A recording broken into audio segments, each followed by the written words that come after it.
Et bonjour, je suis Boris Zebo, artiste plasticien, vivant et travaillant ici. Je suis né à Port-Gentil au Gabon. Ouais, j'ai grandi dans un environnement où la coiffure jouait un rôle de premier plan sur l'identité, l'expression et l'esthétique. Depuis quelques années, mon travail consiste à explorer la coiffure dans l'espace urbain. Je m'interroge sur la ville à travers ces coiffures que je perçois comme forme d'expression d'une esthétique urbaine, un prétexte pour dénoncer certaines facettes de notre société.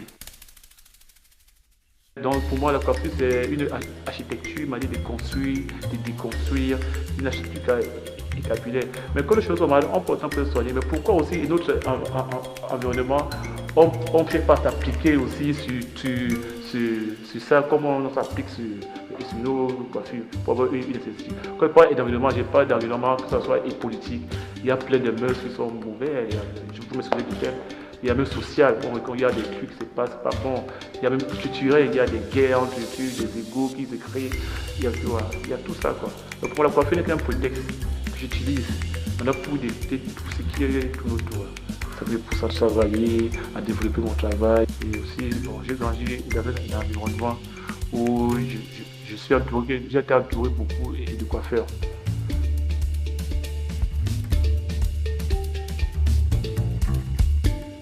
Je suis arrivé au Cameroun dans les années 90. Bon, après, j'ai continué mes études primaires ici. Et après secondaire, après j'ai décidé d'arrêter les classes parce que je m'intéressais au dessin. Parce que de la base, mon père était un artiste dans ses heures perdues. Donc il rentrait de la maison. À l'époque, il était à Port-Gentil, j'étais petit. Parfois, il dessinait les portraits qui étaient à la maison. Parfois, il avait même ses instruments de musique, je voyais. Bon, et quand j'ai décidé d'arrêter les classes, et c'est lui qui allait m'inscrire de faire une formation d'art graphique. Donc j'ai fait la peinture publicitaire et populaire. J'ai commencé par ça.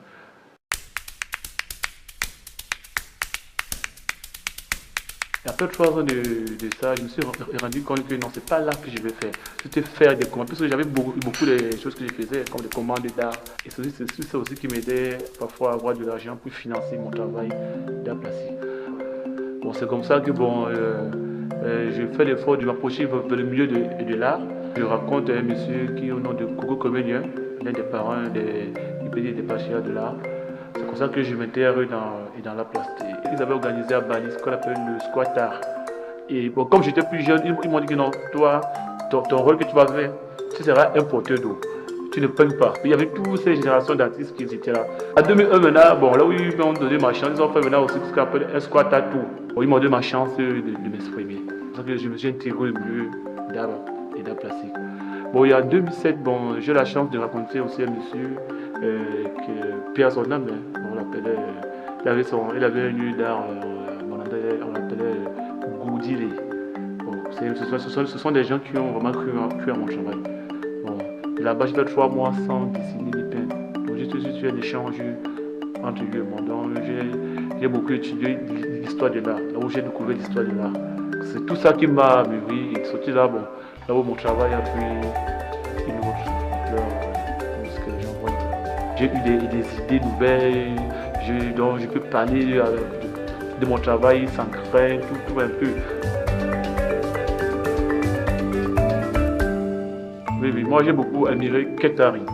C'est un jeune américain des années 80. Il a fait parce qu'on a presque la même démarche. Il a eu aussi une formation en art graphique parce que comme j'ai beaucoup lu son histoire, j'ai lu sa démarche, je me suis senti que mais voilà un gars qui a une démarche que j'ai dû voir. Il a commencé dans la rue à découvrir sur les stations métro, à faire des dessins partout sur le monde.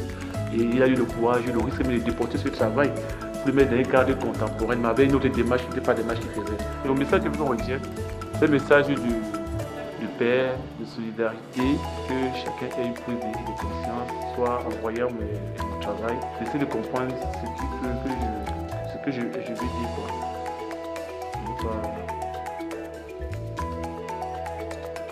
Être chaque fois confronté à tous ces fléaux malsains.